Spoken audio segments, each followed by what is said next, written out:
Hi everyone, welcome to my YouTube channel. ಬನ್ನಿ ಇವತ್ತು ನಂದ ಗೋಕುಲ ನೋಡ್ಕೊಂಬರೋಣ. ಸಂಚಿಕೆ ಶುರುವಿನಲ್ಲಿ ಗಿರಿಜಾ ವಲ್ಲಭಗೆ ಹೇಳ್ತಾಳೆ, ಒಂದು ಹುಡುಗಿ ಜೀವನ ಸರಿಪಡ್ಸೋಕ್ಕಾಗಲಿಲ್ಲ ಅಂತ ನಾನು ಕೊರಗಲ್ಲೇ ಸತ್ತೋಗ್ಬಿಡ್ತೀನಿ ಅಷ್ಟೇ. ಆಗ ವಲ್ಲಭ ಹೇಳ್ತಾನೆ, ಬಿಡ್ತು ಅನ್ನು ಏನಂತ ಮಾತಾಡ್ತಾ ಇದೀಯಮ್ಮ ನೀನು? ಗಿರಿಜಾ ಹೇಳ್ತಾಳೆ, ಅಮ್ಮನ ಮದುವೆ ಆಗೋ ವಲ್ಲಭ. ವಲ್ಲಭ ಹೇಳ್ತಾನೆ, ಅಮ್ಮ ದಯವಿಟ್ಟು ಅಳೋದನ್ನು ನಿಲ್ಸಮ್ಮ, ನನಗೆ ನಿನ್ಗಿಂತ ಲೈಫಲ್ಲಿ ಬೇರೆ ಯಾವುದು ದೊಡ್ಡದಿಲ್ಲಮ್ಮ. ಸರಿ ಅಮ್ಮ, ನಿನಗೋಸ್ಕರ ನಾನು ಏನು ಬೇಕಾದ್ರೂ ಮಾಡ್ತೀನಿ. ವಲ್ಲಭನ ಮಾತು ಕೇಳಿ ಗಿರಿಜಾ ಎದ್ದು ನಿಂತ್ಕೊಂಡು ಕೈ ಮುಕ್ಕೊಂಡು ವಲ್ಲಭ ವಲ್ಲಭ ಅಂತ ಅಳ್ತಾ ಮಾತಾಡ್ತಾ ಇರ್ತಾಳೆ. ಆಗ ವಲ್ಲಭ ಎದ್ದು, ಏನಮ್ಮ ನೀನು ಮಾಡ್ತಾ ಇದೀಯಾ? ಕೈ ಮುಗಿಯಂಥದ್ದು ಏನಾಗಿದೆ ಇವಾಗ? ಹಾಗೂ ಈಗ ವಲ್ಲಭನ ಒಪ್ಪಿಸ್ಬಿಡ್ತಾಳೆ ಗಿರಿಜಾ. ಈ ಕಡೆ ಅಮ್ಮನ ಭೇಟಿ ಮಾಡ್ತಾಳೆ ಬಂದು. ಗಿರಿಜಾ ಹೇಳ್ತಾಳೆ, ಅಮ್ಮ ನಾನು ನಿನಗೊಂದು ವಿಷಯ ಹೇಳ್ತೀನಿ, ನಾನು ಹೇಳ್ದಂಗೆ ನೀನು ಕೇಳ್ತೀಯಾ ಅಂತ ಹೇಳ್ತಾಳೆ. ಅದಕ್ಕೆ ಅಮ್ಮ ಹೇಳ್ತಾಳೆ, ಅತ್ತೆ ನೀವು ಏನು ಹೇಳಿದ್ರು ಮಾಡ್ತೀನಿ, ಅದು ಏನು ಹೇಳಿ ಅಂತ ಹೇಳಿದಾಗ ವಲ್ಲಭನ ನೀನು ಮದುವೆ ಆಗಬೇಕು ಅಂತ ಹೇಳ್ತಾಳೆ.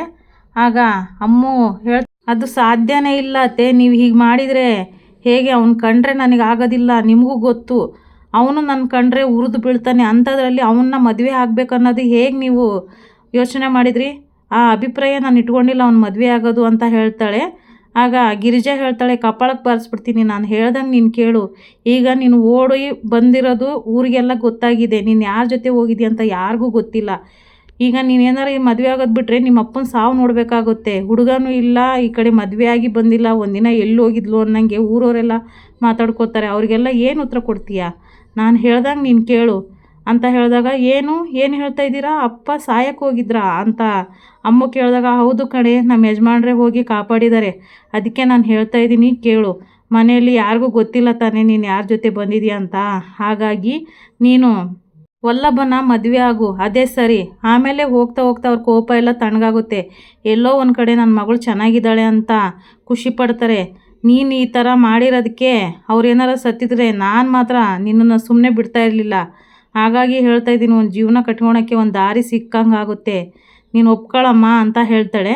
ಈ ಕಡೆ ನೋಡಿದರೆ ಅಮೂಲ್ಯ, ಅಯ್ಯೋ ಅಪ್ಪಗೆ ನಾನು ತೊಂದರೆ ಕೊಟ್ಬಿಟ್ಟೆ ಅಂತ ಹೇಳಿ ಅವಳೇ ಕಪಾಳಕ್ಕೆ ಬಾರಿಸ್ಕೊಳ್ಳೋದು ಹೀಗೆಲ್ಲ ಮಾಡ್ತಾ ಇರ್ತಾಳೆ. ಆಗ ಚಿನ್ನು ಗಿರಿಜಾ ಸಮಾಧಾನ ಮಾಡ್ತಾರೆ ಅವಳಿಗೆ. ಚಿನ್ನು ಹೇಳ್ತಾಳೆ, ನೋಡು ಅಮೂಲ್ಯ, ನಿನಗೆ ಒಳ್ಳೆ ಚಾನ್ಸ್ ಸಿಕ್ಕಿದೆ. ಇಷ್ಟು ದಿನ ನೀನು ಆ ಹುಡುಗನ ಪ್ರೀತಿಸಿದ್ದು ಸುಮ್ಮನೆ ಇರ್ಬೋದು, ಅವನು ಮೋಸ ಮಾಡಿ ಹೋಗಿರ್ಬೋದು, ಆದರೆ ದೇವ್ರು ಒಂದು ಚಾನ್ಸ್ ಕೊಟ್ಟಿದ್ದಾನಂದರೆ ಇದೇ ಬಯಸಿದ್ದು ಬಂದ ಆಗಿರ್ಬೋದು. ಅವರು ನನಗೆ ತುಂಬ ವರ್ಷದಿಂದ ಗೊತ್ತು ಗಿರಿಜಾ ಆಂಟಿ, ಹಾಗಾಗಿ ನಾನು ಹೇಳ್ತಾ ಇದ್ದೀನಿ, ಒಳ್ಳೆ ಲೈಫ್ ಸಿಗುತ್ತೆ, ಕಟ್ಕೋ ಅಂತ ಚಿನ್ನು ಹೇಳ್ತಾಳೆ. ಅಮೂಲ್ಯ ಗಿರಿಜಾನ ಒತ್ತಡಕ್ಕೆ ಸಿಲುಕಿ, ಸರಿ ಅತ್ತೆ, ನನಗೆ ಏನು ಮಾಡಬೇಕಂತ ಗೊತ್ತಾಗ್ತಾ ಇಲ್ಲ, ನೀವು ಏನು ಹೇಳ್ತೀರೋ ಹಾಗೆ ಮಾಡ್ತೀನಿ ಅಂತ ಹೇಳ್ತಾಳೆ. ಆಗ ಹಣೆಗೆ ಮುತ್ತು ಕೊಟ್ಬಿಟ್ಟು ಅಲ್ಲಿಂದ ಗಿರ್ಜಾ ಹೋಗ್ತಾಳೆ. ಈ ಕಡೆ ವಲ್ಲಭ ಸೈಲೆಂಟಾಗಿ ಕೂತಿರ್ತಾನೆ. ಅತ್ತಿಗೆ ಮೀನಾ ಬರ್ತಾಳೆ. ಬಂದು, ನೀನು ಒಪ್ಕೊಂಡಿದೆಯಲ್ವಾ, ಇಷ್ಟ ಇಲ್ಲ ಏನಿಲ್ಲ, ಹೇಗೆ ಮಾಡ್ತೀಯ ನೀನು? ಅಮ್ಮನ ಒತ್ತಡಕ್ಕೆ ಸಿಲುಕಿ ನೀನು ತಪ್ಪು ಮಾಡ್ತಾ ಇದೀಯ, ಅವಳು ಕಂಡ್ರೆ ನಿನಗೆ ಆಗೋದೇ ಇಲ್ಲ, ಹೇಗೆ ಜೀವನ ಸಾಗಿಸ್ತೀಯಾ? ವಲ್ಲಭ, ನಾನು ಹೇಳಿದ ಮಾತು ಕೇಳು, ನಿನಗೆ ಈ ಮದುವೆ ಬೇಡ, ನೀನು ಬೇಡ ಅಂತ ಹೇಳ್ಬಿಡು, ಸುಮ್ಮನೆ ಯಾಕೆ ಒಪ್ಕೊಂಡಿದೀಯ ಅಂತ ಹೇಳಿದಾಗ ವಲ್ಲಭ ಹೇಳ್ತಾನೆ, ನನಗೆ ಅಮ್ಮ ಕೊಟ್ಟಿರೋ ಜೀವ ಇದು, ಜೀವನೂ ಅವ್ರದ್ದೇ, ಜೀವನನೂ ಅವ್ರದ್ದೇ, ನನಗೆ ಅಮ್ಮನಕ್ಕಿಂತ ಹೆಚ್ಚು ಇನ್ನೇನಿಲ್ಲ ಅತ್ತಿಗೆ, ನನಗೆ ಅಮ್ಮ ಏನು ಹೇಳ್ತಾರೋ ಅದನ್ನೇ ನಾನು ಮಾಡ್ತೀನಿ ಅಂತ ಹೇಳಿ ಅಲ್ಲಿಂದ ವಲ್ಲಭ ಹೋಗ್ತಾನೆ. ಈ ಕಡೆ ಗಿರಿಜಾ ಮೀನನ ಹತ್ರ ಬಂದು ಹೇಳ್ತಾಳೆ, ಮೀನಾ ಜಲ್ ರೆಡಿ ಆಗಮ್ಮ, ಪುರೋಹಿತರನ್ನ ಕರೆಸ್ಬೇಕು, ಬಟ್ಟೆ ಖರೀದಿ ಮಾಡಬೇಕು, ಆದಷ್ಟು ಬೇಗ ಮದುವೆ ಮುಗಿಸ್ಬಿಡೋಣ ಅಂತ ಹೇಳಿದಾಗ ಮೀನಾ ಹೇಳ್ತಾಳೆ, ಅತ್ತೆ ನೀವು ತುಂಬ ತಪ್ಪು ಮಾಡ್ತಾ ಇದ್ದೀರಾ, ನೀವು ಒತ್ತಡಕ್ಕೆ ಸಿಲುಕಿ ಅವರಿಬ್ಬರು ಮದುವೆ ಮಾಡ್ತಾ ಇದ್ದೀರಾ, ಅವರಿಬ್ಬರು ಸಂತೋಷವಾಗಿರಲ್ಲ ಅತ್ತೆ ಅಂತ ಹೇಳಿದಾಗ ಗಿರಿಜಾ ಹೇಳ್ತಾಳೆ, ಯಾಕೆ ಸಂತೋಷವಾಗಿರಲ್ಲ? ಈಗ ನಾನು ನಮ್ಮ ಯಜಮಾನ್ರು ಚೆನ್ನಾಗಿಲ್ವಾ? ಈಗ ನೀನು ಕೇಶವ್ ಚೆನ್ನಾಗಿಲ್ವಾ ಅಂತ ಹೇಳಿದಾಗ ಮೀನಾ ಹೇಳ್ತಾಳೆ, ನೀವು ಮಾವ ಪ್ರೀತಿ ಮದುವೆ ಆದವರು, ಇನ್ನು ನಾನು ಕೇಶವ ಪ್ರೀತಿ ಮದುವೆ ಆದವರು, ಅವರಿಬ್ಬರು ದ್ವೇಷ ಮಾಡ್ತಾರೆ ಅತ್ತೆ, ಅವ್ರು ಯಾವಾಗಲೂ ಚೆನ್ನಾಗಿರಲ್ಲ, ಖುಷಿಯಾಗಿರಲ್ಲ, ಸುಮ್ಮನೆ ನೀವು ಅವ್ರ ನಂಬಿಕೆನ ಹೊಡಿತಾ ಇದ್ದೀರಾ ಅಂತ ಮೀನಾ ಹೇಳಿದಾಗ ಗಿರ್ಜಾಗೆ ಕೋಪ ಬಂದು ಹೇಳ್ತಾಳೆ, ನೀನು ಎಷ್ಟರಲ್ಲಿರಬೇಕು ಅಷ್ಟೇ ಇರು, ಸೊಸೆನೇ, ಅತ್ತೆ ಆಗೋಕ್ಕೆ ಬರಬೇಡ, ನಿನಗಿಷ್ಟ ಇದ್ದರೆ ಬಂದು ನನಗೆ ಸಹಾಯ ಮಾಡು, ಇಲ್ಲ ಅಂದರೆ ಇಲ್ಲೇ ಇರು, ನನಗೇನು ನನ್ನ ಕೆಲಸ ಮಾಡೋದೇನು ದೊಡ್ಡದಲ್ಲ ಅಂತ ಹೇಳಿ ಅಲ್ಲಿಂದ ಹೋಗ್ಬಿಡ್ತಾಳೆ ಗಿರಿಜಾ. ಈ ಕಡೆ ನೋಡಿದರೆ ಅಮೂಲ್ಯವ್ರ ತಂದೆ ಫೋನ್ ಮಾಡಿಬಿಟ್ಟು ಅವಳು ಎಲ್ಲಿ ಸಿಗ್ತಾಳೋ ಅವಳನ್ನ ಸುಮ್ಮನೆ ಬಿಡಬಾರ್ದು, ಸಾಯಿಸ್ಬಿಡ್ಬೇಕು ಅಂತ ಹೇಳಿ ಮಾತಾಡ್ತಾ ಇರ್ತಾನೆ. ಆಗ ಚಂದ್ರಕಾಂತ್ ಹೇಳ್ತಾನೆ, ಅಣ್ಣ ನೀನು ಸುಮ್ಮನೆ ಇರು, ಟೆನ್ಷನ್ ಮಾಡಬೇಡ ಅಂತ ಹೇಳಿದಾಗ, ನೀನು ಸುಮ್ಮನಿರು, ಅವಳಿಗೇನು ಮಾಡ್ಬೇಡ ಅಂತ ಹೇಳ್ತಾ ಇದೆಯಾ, ನಾನು ಅಷ್ಟು ಸುಲಭವಾಗಿ ಅವಳನ್ನ ಸುಮ್ಮನೆ ಬಿಡಲ್ಲ, ನಾನು ಸಾಯಿಸ್ತೇ ಬಿಡಲ್ಲ, ನನ್ನ ಮರ್ಯಾದೆ ಕಳೆದು ಹೋಗಿದ್ದಾಳೆ ಅಂತ ಹೇಳ್ತಾನೆ. ಆಗ ಈ ಕಡೆ ನೋಡಿದರೆ ಅಮ್ಮನ ಚಿನ್ನು ಹಾಗೆ ಮೀನಾ ರೆಡಿ ಮಾಡ್ತಾರೆ, ಮತ್ತು ವಲ್ಲಭಗೆ ಅವ್ರ ತಾಯಿ ರೆಡಿ ಮಾಡ್ತಾಳೆ ಗಿರಿಜಾ.